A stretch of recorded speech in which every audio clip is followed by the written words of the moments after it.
The rain had no mercy on Seoul that night. It came down in sheets so thick that the city lights below bled into one another. Red, gold, white, like a painting left out in a storm. Han Ji-hoon stood at the floor-to-ceiling window of his penthouse, 60 stories above everything, a glass of scotch in his hand and nothing in his eyes. The apartment behind him was worth $12 million. The suit on his back cost more than most people made in a year. The empire beneath his feet, the network of fear and money and blood that stretched across 3 countries, was worth more than some governments. And he was completely, devastatingly alone. On the marble table behind him sat a photograph. Old, the edges slightly curled. A woman with warm brown eyes and a smile that looked like it had been borrowed from somewhere genuinely peaceful.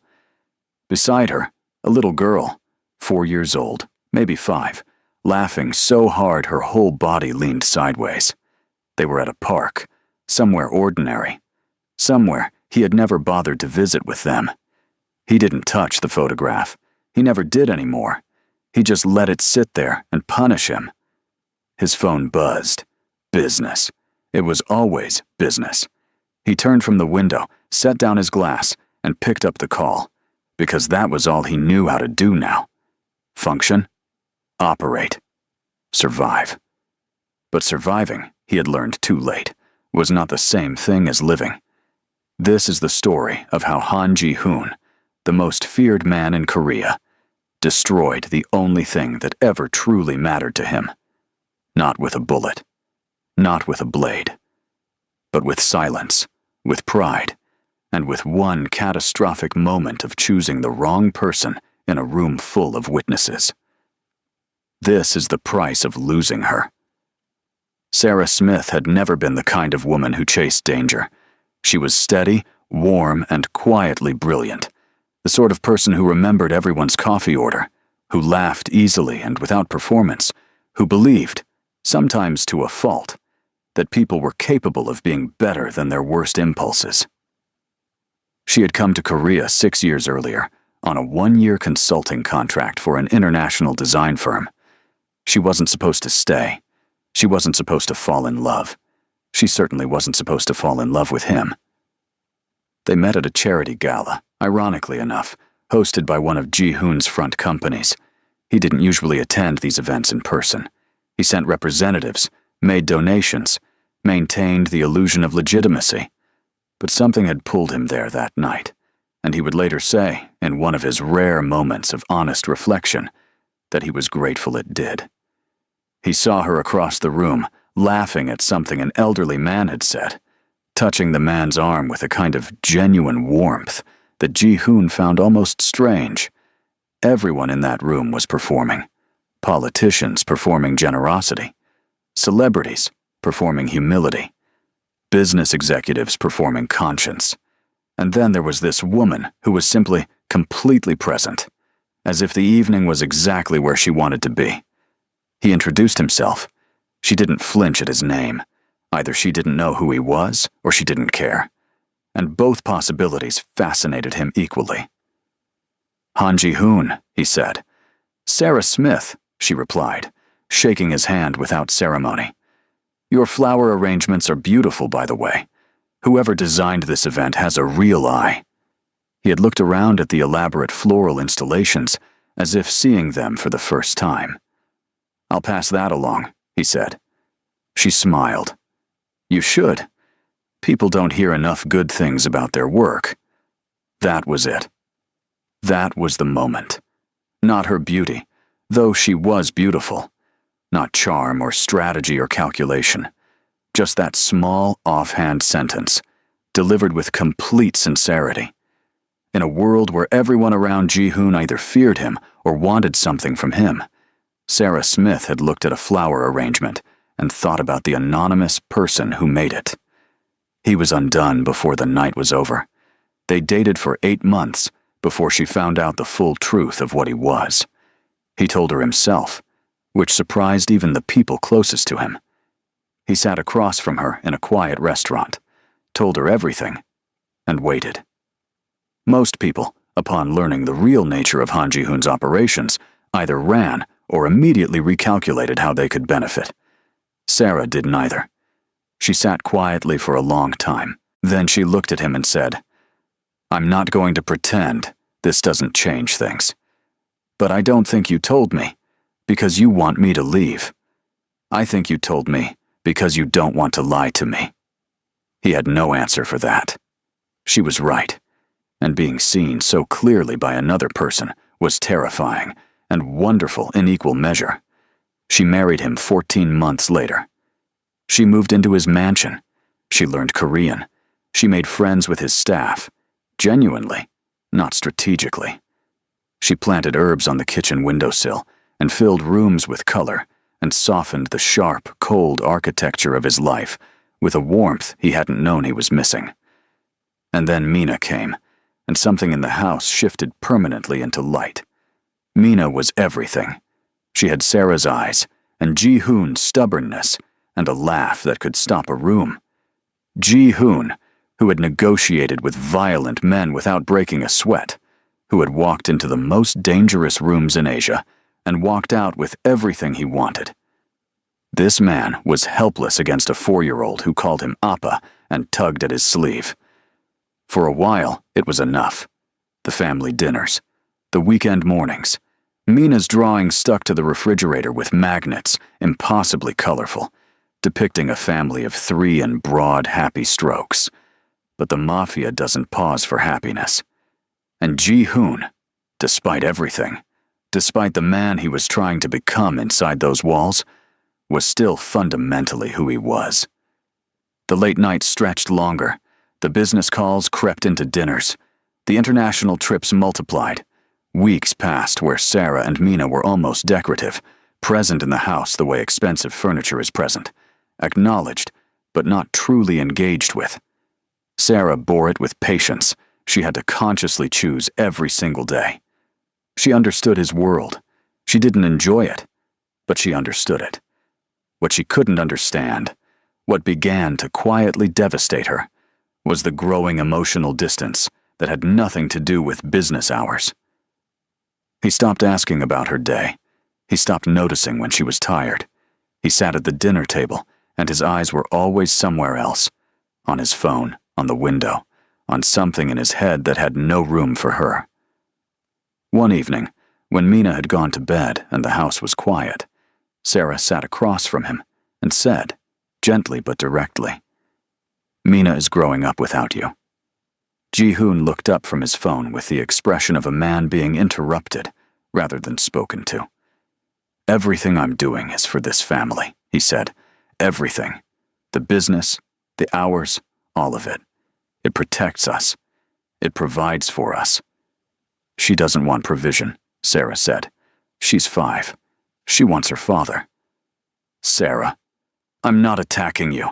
I'm asking you to be here. Just be here." He said he would try, and he meant it, in the abstract way that busy people mean it when they haven't yet understood that time moves without waiting for intention. Then Yoon Seo-rin came back to Seoul, and whatever fragile progress they were making collapsed so fast it was almost violent. Seo-rin had been Ji-hoon's world before Sarah. They had been together for nearly 3 years, a tumultuous, combustible relationship built on attraction and mutual ambition, and the particular chemistry of 2 dangerously similar people. She had left for Paris, then Milan, then Singapore.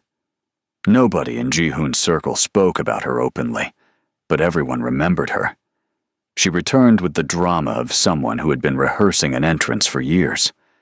Elegant in the way that requires constant effort and looks effortless. Composed in the way that masks calculation. She went directly to Ji-hoon, not through intermediaries, not through formal channels, and told him she was in trouble. That rival factions were targeting her because of her old association with him, that she had nowhere else to turn. Ji-hoon, to his credit, hesitated. He thought of Sarah. He thought of the conversation about presence and family.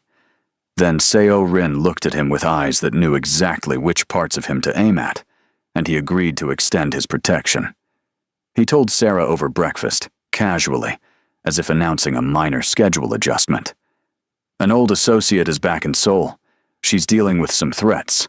I'm providing security for her temporarily. Sarah's coffee cup paused midway to her mouth. She? The word was entirely neutral. Her tone was entirely neutral, but nothing was neutral. It's business, Ji-hoon said, not looking up from his phone. Of course, Sarah said. She set her cup down carefully and said nothing else. But from that morning, everything changed. Seo-rin began appearing everywhere. At the office, at events Ji-hoon attended, twice at the mansion itself, under the pretense of security briefings. She was always immaculate, always gracious in that precise way that communicates exclusion to the person being graced. She would greet Sarah with a warm smile and eyes like winter, and Sarah would return the smile and stand very still inside, the way a person stands still when they feel the ground shifting beneath them. The staff noticed. Staff always notice. Whispers started in the kitchen and spread outward. Not malicious whispers, mostly, but curious ones, which in some ways were worse.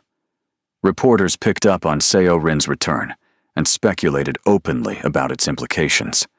Articles appeared online with headlines that Sarah didn't want to read, but couldn't avoid. Ji-hoon dismissed them as tabloid noise. He stopped coming home for dinner. He came home after midnight, smelling of cigarettes and bourbon and conversation she hadn't been part of. He slept at the edge of the bed with his back to her. He answered her questions in full sentences, but never with full attention. One afternoon, Sarah walked past Mina's playroom and stopped in the doorway. Mina was sitting on the floor with her crayons, drawing something. Sarah watched her quietly before stepping inside. "What are you making?" she asked, sitting beside her daughter. "Our family," Mina said simply, holding up the paper. There were 3 figures, tall, medium, small. Sarah, Ji-hoon, Mina. But in the drawing, the tall figure and the medium figure were standing apart, space between them that Mina had colored gray.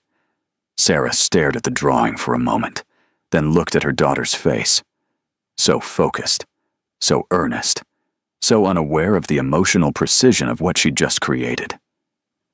"Mina," Sarah said carefully, "are you happy?"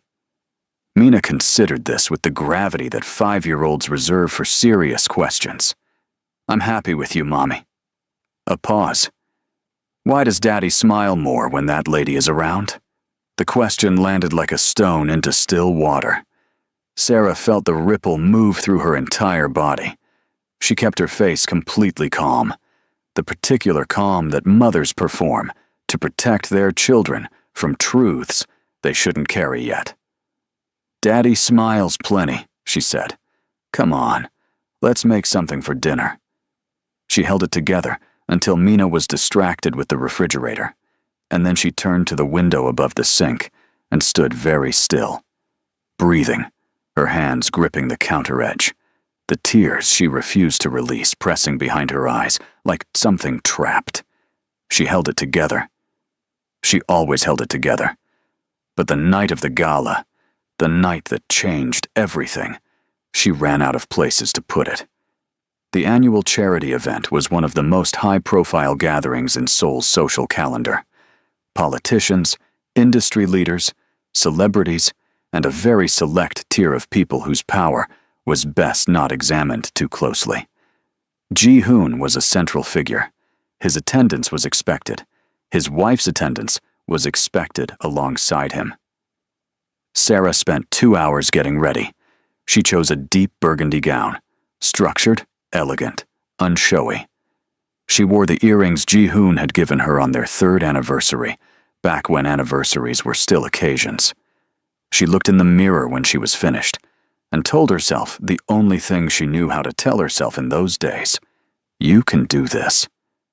They arrived together, which meant they arrived in the same car and walked through the same door.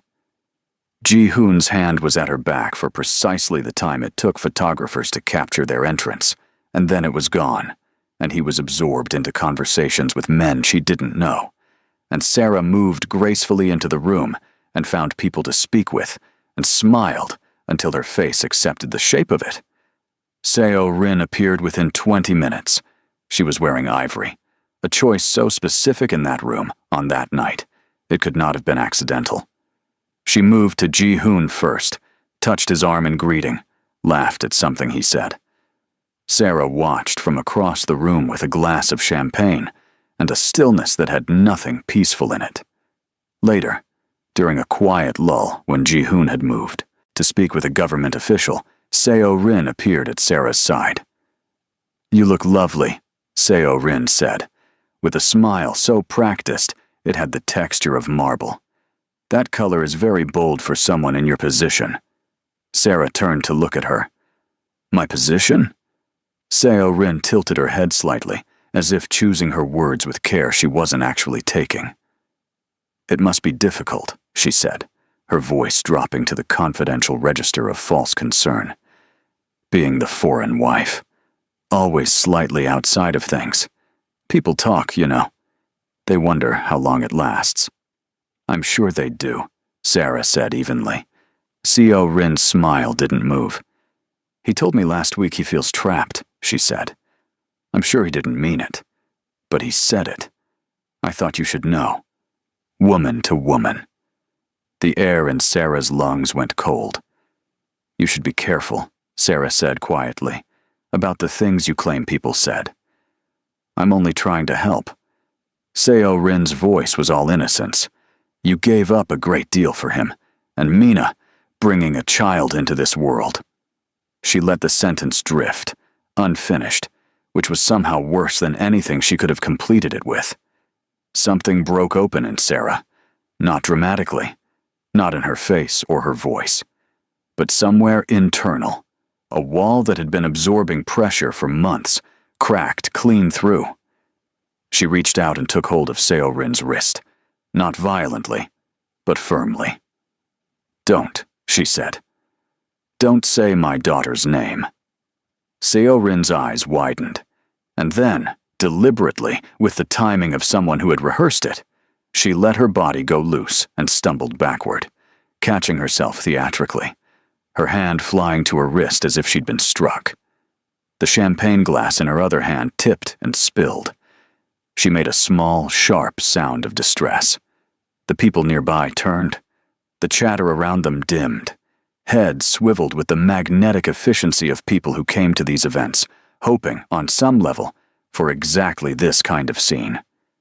Ji-hoon was across the room. He heard the sound. He always heard disruptions, a survival reflex, and turned. He saw Seo Rin recovering her footing, hand pressed to her wrist. He saw the space between Sarah and Seo Rin. He saw the faces around them, half alarmed, half fascinated. And he crossed the room without stopping to think, without asking, without 1 second of hesitation in Sarah's direction. He reached Sarah and took her wrist, hard, not gently, and his face was something she had never seen directed at her before: fury, embarrassment, the cold, administrative anger of someone managing a problem. "What did you do?" he said. "Ji-hoon." "Not here." His grip tightened. "What is wrong with you?"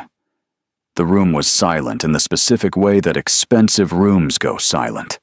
Everyone still holding their glasses, still wearing their expressions, but every atom of attention pointed at this single point in the center of the floor. "You're hurting my wrist," Sarah said quietly. He released her. He looked at Seo Rin. "Are you all right?" Seo Rin touched her wrist with dignified restraint. "I'm fine," she said softly. "Please don't make a scene on my account." Ji-hoon turned back to Sarah. "You're embarrassing me," he said. His voice was low but not quiet enough. "In front of everyone. Tonight of all nights." Sarah looked at him. Just looked at him. The tears were there. She could feel them. But they weren't falling. Not yet. Not here. She was looking at the man she had married with the very specific grief of someone watching a stranger's face inside a familiar one. "Tonight of all nights," she repeated softly. And from the edge of the crowd, Mina's small face appeared, brought by a staff member who had panicked when the murmuring started and hadn't known what else to do. The little girl stood at the perimeter of the crowd, looking at her parents, at the space between them, at her father's expression and her mother's eyes, and her own face crumpled in the uncomplicated devastation of a child who doesn't yet have language for what she's witnessing, but understands every word of it. Sarah looked at her daughter. That was the moment. Not Ji-hoon's words, not Seo-rin's cruelty, not the audience or the silence or the grip on her wrist. Mina's face. That was the moment Sarah Smith made her decision. She excused herself calmly. She collected Mina from the edge of the crowd, took her by the hand, and walked out of the gala without looking back. Ji-hoon did not follow. He was already in conversation with Seo-rin again. Damage management, optics, his world reassembling itself around a narrative that had no room for what Sarah had just felt. The mansion was quiet when they arrived home. Sarah carried a sleeping Mina upstairs, tucked her in, sat at the edge of her daughter's bed for a long time in the dark. Mina's breathing was soft and even. Safe, unaware of everything. Sarah stood up, walked to their bedroom, opened the large wardrobe, and pulled down 2 bags from the top shelf. She packed with the methodical calm of someone who had been, without realizing it, preparing for this for a long time. She packed the essentials, documents first, then Mina's things, then her own. She moved quietly through the rooms, gathering what mattered and leaving everything that didn't. Her jewelry stayed. The gowns stayed. The expensive things Ji-hoon had given her that were beautiful and felt right now like the decorations on a life that hadn't been fully hers. She removed her wedding ring. She held it in her palm for a moment, that familiar small weight, and set it on the nightstand with deliberate care. Then she went to the wall where the family portrait hung, professional photographer, taken when Mina was 2, all 3 of them dressed in white against a neutral background.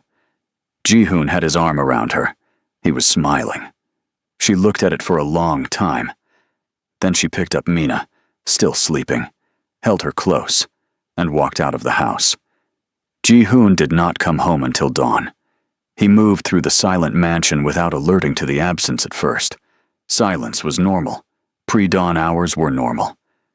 He poured water in the kitchen, loosened his tie, checked his phone. It was only when he moved toward the bedroom and noticed the nightstand that something registered. The ring. He crossed to it in 2 steps, picked it up, stood very still, called Sarah's phone. It rang 6 times and went to voicemail, her voice warm and recorded and already inaccessible.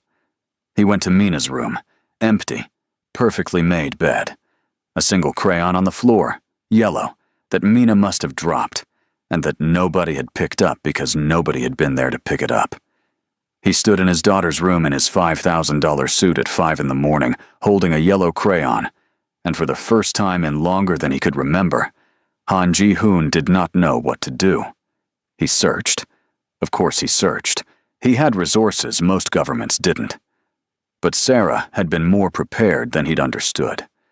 There were financial accounts he'd never known about, quietly assembled over years, not from dishonesty, he would later realize, but from the quiet self-preservation of a woman who had married a dangerous man and understood, somewhere deep and unacknowledged, that she needed an exit that was entirely her own. The trail went cold at the airport. International departure. 2 passengers. Destination unknown. She was gone. He told himself it was temporary, that she needed space, that she'd call when she was ready. He said this with decreasing conviction across 3 weeks, then 5, then 2 months, while the mansion contracted around him like a space becoming aware of itself as empty. It was a loyal employee, a man who had worked for Ji-hoon for over a decade, and who was, in his private conscience, someone who still believed in something like justice, who finally brought him what he needed to know. The man came to him quietly in the early morning, and laid out what he had found. Seo Rin had paid 3 journalists. The articles speculating about Ji-hoon's marriage hadn't been gossip. They had been ordered. She had coordinated the late-night calls to Ji-hoon's direct line during hours she knew would cause maximum damage to Sarah's peace of mind. The lipstick on his collar after 2 particular evenings. Planted. Physically planted. While Ji-hoon's jacket had been left in a conference room. The gala fall had been the culmination of months of patient, precise construction. The security footage from the event had been edited, not erased, but trimmed. The 2 minutes before Sarah reached for Seo Rin's wrist removed, leaving only the moment of contact, stripped of all the context that would have explained everything. Ji-hoon listened to all of it without moving. Then he said, very quietly, "Leave me." The employee left, and Han Ji-hoon, who had faced down rivals, with weapons, who had negotiated in rooms where the wrong word meant death, who had built an empire on the bedrock of absolute control, sat down in his office chair and put his head in his hands. Sarah had never grabbed Seo Rin. She had held her wrist for 3 seconds in defense of her daughter's name, in response to months of deliberate torture, and Ji-hoon had stood in a silent room full of witnesses and called it an embarrassment. He had gripped her wrist and not listened. He had turned to Seo Rin with concern, while his wife stood beside him with shattered eyes. He stood up. He picked up the nearest thing, a heavy crystal award, some industry recognition that meant nothing, and threw it at the wall. Then the next thing. Then the next. He dismantled his office with a violence that was really just grief, wearing the only clothes it knew. And when there was nothing left to throw, he sat on the floor among the debris and breathed and breathed and breathed. He cut Seo Rin off entirely. No explanation, no confrontation. She simply found that every door had closed, every contact had gone cold, every protection had evaporated. She left Seoul within the month. He didn't ask where she went and didn't care. But none of it brought Sarah back. None of it undid the gala. None of it unspoke the words. None of it removed the image he couldn't stop seeing, Mina's face at the edge of that crowd, watching her parents, understanding everything and nothing, and all of it at once. 5 years passed. Ji-hoon's empire grew larger. Fear of him deepened in the circles that feared him. He acquired more territory, more resources, more influence. He sat at the head of longer tables and gave orders to more people and won more of the games he played. He was, by every external measure, at the height of his power. He lived alone. He kept Sarah's photograph in the drawer of his nightstand. Face down, he couldn't explain why. Some vestigial superstition about deserving to see it.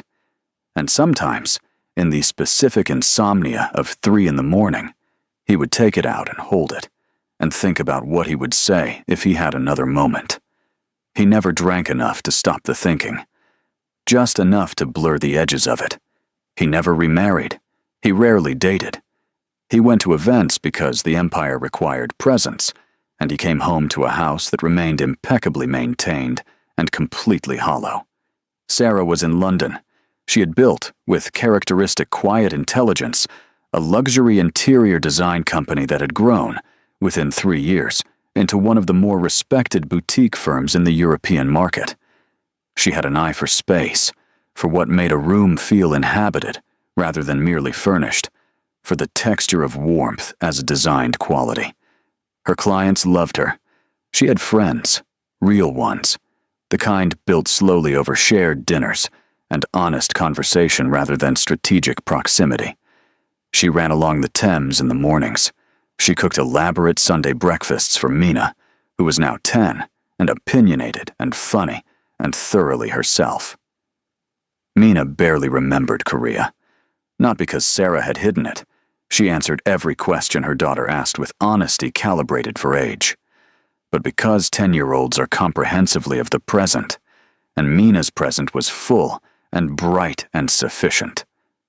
Sarah smiled differently now. It was the particular smile of someone who has survived something They weren't sure they'd survive and discovered, on the other side of it, that they were more intact than they'd feared. She didn't hate Ji-hoon. She had moved through fury and grief and arrived at something more complete, an understanding, clear-eyed, and without bitterness, that some people are capable of love and incapable of the changes love requires. That had been her answer to years of wondering if she'd done enough, said enough, been patient enough. She had. It simply wasn't about enough. Ji-hoon came to London on a Thursday in November. Routine business, meetings with European partners. 2 days. No personal element whatsoever. He walked out of a building in Kensington in the early afternoon, collar up against the cold, phone to his ear, already mentally in the next meeting. He saw her. He saw Sarah before she saw him. She was across the street, walking with Mina, who was taller now, a proper girl, carrying a bag over one shoulder with the self-consciousness of someone who had recently decided she was old enough to carry her own things. Sarah was speaking to her, gesturing at something ahead, and Mina was rolling her eyes in the way that children roll their eyes at mothers and suppressing a smile while doing it. Ji-hoon stopped walking. His phone conversation ended, or continued without him. He genuinely didn't know. Everything in his field of vision contracted to the two of them across the street in the gray London afternoon, alive and complete and entirely without him.